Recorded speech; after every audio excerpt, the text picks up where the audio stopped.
pastors of one of the churches that meets here, this Messiah Lutheran Church.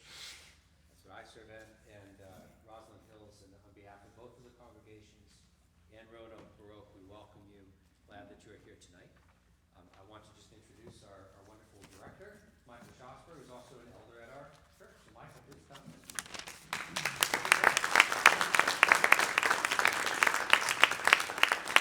Good evening and welcome to this, it says on the program, inaugural chamber music offering of Roanoque Baroque. We have, as you may know, usually present a small chamber orchestra, 12 to 20 musicians, and sometimes a chamber choir as well. But we've decided this year to test out the interest in doing some even more intimate things, some more personal things. One of the great definitions of chamber music over time has been a conversation among friends. So if we had too many people, it would be too much for a conversation. So this is perfect. We're really delightful. And generally speaking, in chamber music, it's one person per part. And that's exactly what we have in the orchestra this evening, as well as most of the vocalists, although our choir doubles up and goes two, just to make it a real ensemble. So we'll finish up with a no-net for the choir. But chamber music has that direct quality of speaking to each other and including you, the audience, in the dialogue. So feel free to look at individual musicians and see how they relate to each other, how they move. You won't see a conductor this evening because chamber music has to be generated from within. The other thing we're celebrating tonight, and it's not necessarily a musical holiday, is the Reformation. It's coming up on Reformation Day this week, that time when Martin Luther nailed his 95 Theses to the church door in Wittenberg. But it's also a seminal time for the development of Baroque music. Something happened from that moment onward in musical expression that made Bach, Bach, and probably made Mozart, Mozart. It changed how the culture of music was formed and framed. For instance, Martin Luther's insistent declaration that the music should be understood by the people. So tonight I'll be singing in German, so you won't understand anything. But we do have translations in the program for you. But Luther's insertion of the chorale or hymn instead of some of the more formal liturgical movements of the Roman Catholic liturgy. So a Kyrie might be replaced by a Lord forgive us, or a credo might be replaced by a we all believe, auf Deutsch, of course, and put in the language of the people. Luther also was a real supporter of instrumental music. He loved playing the lute himself, probably wrote some pieces for the lute, and encouraged organs and instrumental music, violins and flutes and such, to be brought into the life of church music. It wasn't for another 100, 150 years that these instruments became common in Roman Catholic traditions. So while you have 150, 250 cantatas with orchestra of Johann Sebastian Bach, you have 500 motets unaccompanied of Palestrina. And so the different traditions, the cultural traditions of the churches separated the way the music developed as well. And we're thrilled that the Reformation gave us this aspect of our musical expression and context. And of course, it also, in that way, birthed the composers of the Reformation tradition, that being the well-known Johann Sebastian Bach, his contemporary, Erich Philipp Telemann, whose music we bring to you tonight, to give you that idea of what is that third, fourth generation into this Reformation celebration of musical style and culture. What did that bring us? Well, for Telemann, it brought approximately 1,500, that's 1,500 cantatas that he would have written for the church year at some point. Now, why did he write so many? Because he wrote one every week, just about, for most of his career. In fact, he was a citizen, and citizenship had meant different things over different eras. But he had citizenship in Hamburg. And in his contract, to maintain his citizenship in the city of Hamburg, wherever he went, and he traveled a great deal, he had to write a cantata that week. So he would post a cantata back to Hamburg all the time. And since he was often not in Hamburg, who could he write for? Who was in his ear? But fortunately, a baritone. Because Telemann was a baritone. So Telemann wrote more solo baritone cantatas than anyone else in history. And there's a wonderful just repertoire of these that go through the entire church here and tell wonderful stories. And I'll be telling the story of this one a little bit later on this evening. But along with that, Telemann also wrote a lot of just pure, beautiful chamber music. And we're going to be celebrating that with a chamber offering from the bassoon. And I want to point out tonight, For those of you who are fans of Roanoque Baroque, you know that we have been transitioning over 4 years now to all period, that is, authentic 18th century style instruments in our performances. And that began with a slight shift in our first season, to a stronger shift in our second, to a hole in our third, and a landing here in our fourth season. So that we added things like the real 18th century pipe organ, and we've always been blessed with harpsichords, and we have string instruments. But tonight we debut a new instrument for the ensemble, Kevin's Baroque bassoon. So you might notice a few differences, like there are no keys on this instrument. It's more played like a big recorder with a couple of keys, but has a beautiful sound, and I hope you're tuned into the difference of ambience of that 18th century sound in the bassoon. That's our kind of a new gift to you tonight, to share that. So a bit of a bassoon sonata that Telemann wrote, and a bit of a viola sonata that Telemann wrote. And as far as we know, tonight will be the first, because there's a camera running, the first recorded performance of that viola sonata in history, because we couldn't find one. So we don't know that one is out there. Very rare little piece, and Sarah Pfister is going to share that with us tonight. But also very much a part of the Reformation and the Baroque tradition will be to involve the people who come. So you are invited to sing. We're going to have an opening celebration and then a dancing close. It might surprise you a little bit for a normative kind of hymn singing that might go on, or might have gone on in the church this morning. But we'd like to invite you to stand to sing our opening welcome tonight, a piece by Johann Neander. And this is one of my favorite history tales to tell. How many have heard of the genus of humanoid that came before the Homo sapien, called the Neanderthals? Very good. The word in German for valley is Tal. Mr. Neander was a pastor. He was a pastor in the little village in the valley, in this Tal. And so when they discovered these bones in the valley, they thought, who could we name them after? We'll name them after our beloved pastor and call them Neanderthals. So, Phil, there's hope that your name could live on for a long time. We could have Phil Roanoke or something. So Mr. Neander's hymn lives on, and let's sing together. Jackie, you can lead us in.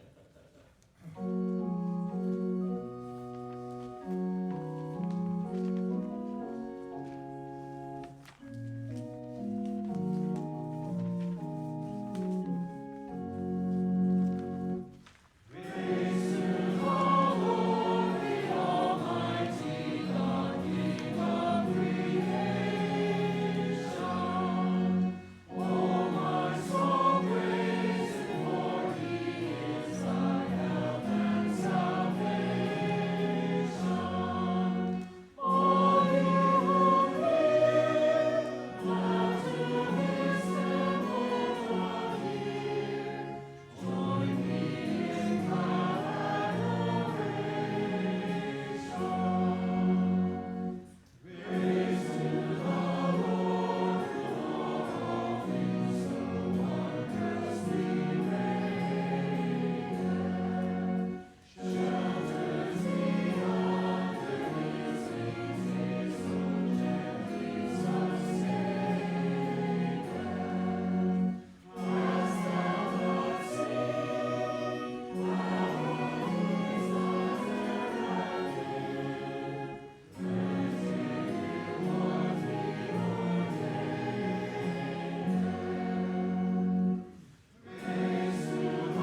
Sonata for bassoon.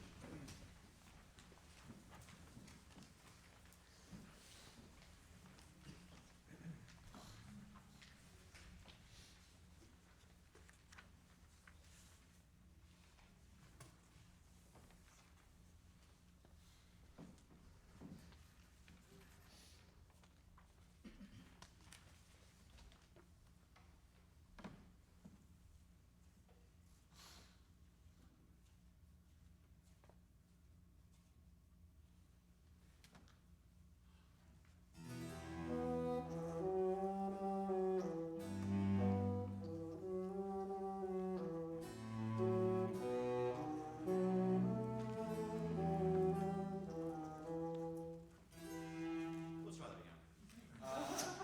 The waterfall happens sometimes.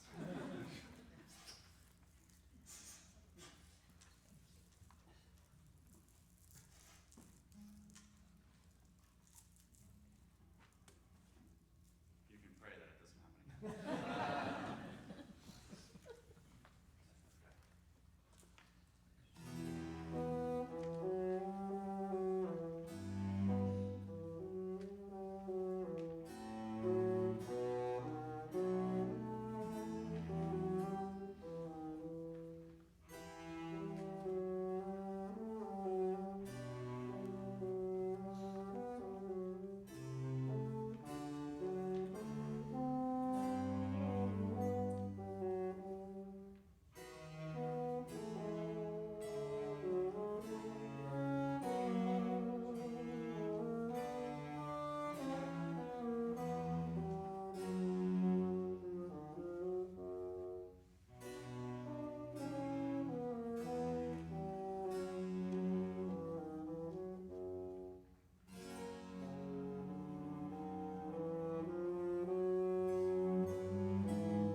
Bach was detained, perhaps not arrested, once for attacking a bassoonist on the street in Leipzig after shouting epithets at him, calling him a nanny goat bassoonist, and hitting him with his walking stick.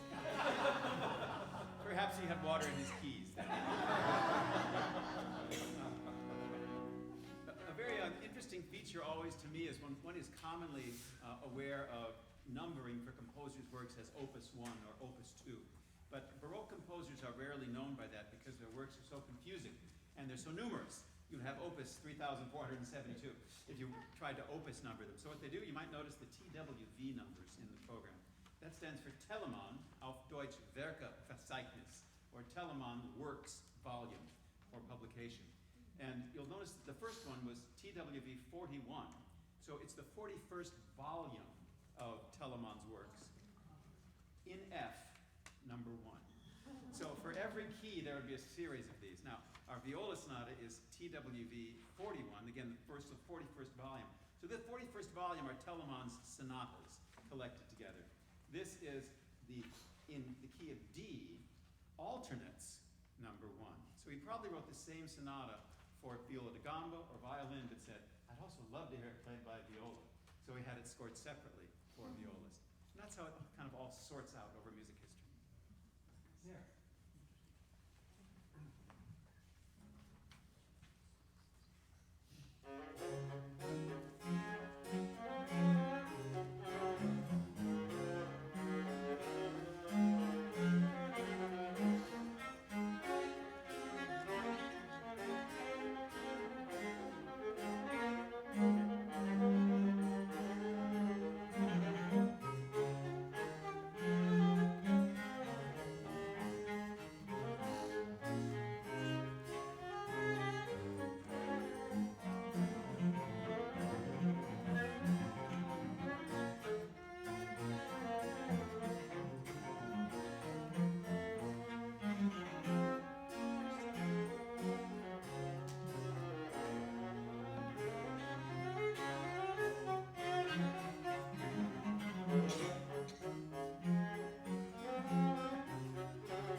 is a very Reformation thing. The cantata in its original form in Italy, where it began, was a concert piece for the most part, typically a secular piece, usually love stories, very passionate. Every now and then a sacred cantata would be written, but written pretty much for performance in a home or in a small chapel. Not really part of a liturgical event or a worship service with lots of people in a congregation. The cantata sprung from Luther's insistence that the word was the center of the worship experience, word and sacrament always. In fact, Luther even said, don't even bother to show up unless the word is going to be shared. That was key. So musicians thought, well, gee, where do I fit in? Am I important too? I'm not just liturgy hanging around the edge, but musicians wanted to be part of that caveat. So musicians began to set, in a very fervent way, the stories in the texts of the word that was to be presented over what Lutherans are familiar with as a liturgical year, beginning with the season before Christmas of Advent into Christmas, the season after Christmas, which is Epiphany, into the Lenten season, which sets us up for the Easter season and Holy Week, and then into Common Time, which has lots of names after that. That goes for a lot of seasons through the season of Pentecost and into the regular year. But musicians would take the text from the day, and they would either borrow a text from a poet or a pastor who would write out what is called in opera a libretto, or the story to be told, and then set that to music in what became a multi-movement storytelling opportunity. Telemann was rather unique in this, in that he wrote most of his own libretti. So we think that they were actually his own actions of his own devotion and piety. He would look at a text, and he would write a message that surrounds it. Now, when would these be performed? Well, they'd be performed either before and or after a sermon. A sermon in those days could have lasted 2 to 3 hours. Now we're talking. So a cantata of 20 minutes or 30 minutes in length was nothing. Think of a choir that sings an anthem today of 2 or 3 minutes, you think, it's getting a little long. Not in that era. Of course, folks had nowhere else to go. It probably was the only heated building in the winter. So they were very happy to be in church for a very long time. And in the summer, it had the coolest walls because they were so thick. And it was also nice inside to be in that season as well. So the cantata is an expression of the faithfulness of the composer in the Reformation tradition. And in this particular cantata, Telemann is telling the story of love thy neighbor as thyself. The choir, the chorale, is sung at the beginning and the opening, 2 different chorale tunes. We don't know if congregations would sing these chorales or not, if they'd be the province of the choir. They well could have been. Had they been well known, the congregation might have been well known to join in. Tonight we're not going to invite you because they're not. We just simply have a lovely octet that's going to support your listening and understanding of the flow of this cantata. So that's the opening and closing. It's sort of a corporate statement of, yes, this is what we're singing about, set us up and take us away. In the middle, Telemann again writes it for his own voice, so to speak, out of his own voice, out of his own head, to tell the story of what's important in this message of love thy neighbor as thyself. And he begins with the traditional operatic form of recitative, or spoken-like storytelling. And these go by very fast. So you see a lot of text there. It only takes about 3 seconds to go through those sections. And then what is called an aria. And an aria is the more reflective moment where the composer says, I want you to both hear this text and to feel it as well, so that he can take time to set the emotion of the text and spin it out and repeat it and take time to let the instruments interplay and give a sense of the ambiance and meaning and purpose of the textual expression. Then comes another recitative where the soloist says, and by the way, know all these things, followed by a final aria, which has some really wonderful text painting in it. I especially love the place where he says, and hurry, get there quickly.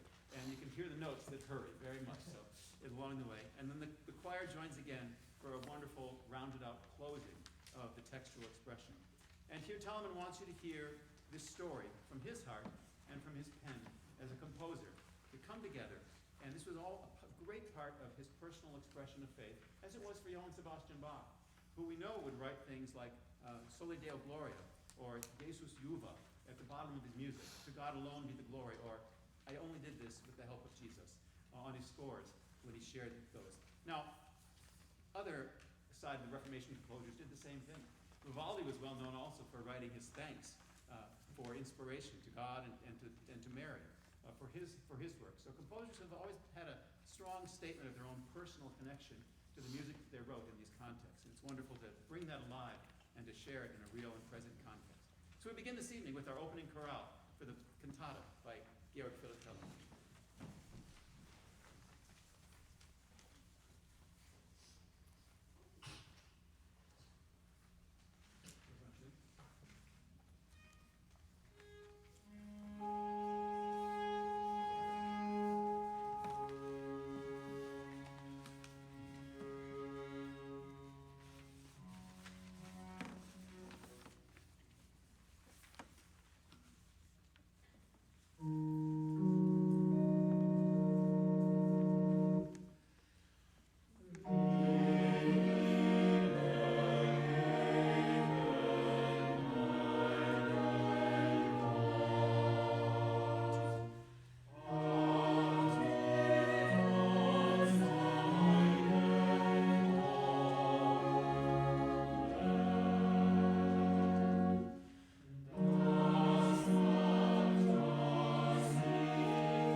Fiedler in Hamburg, Germany, who has done extensive research in bringing these cantatas of Telemann back to life.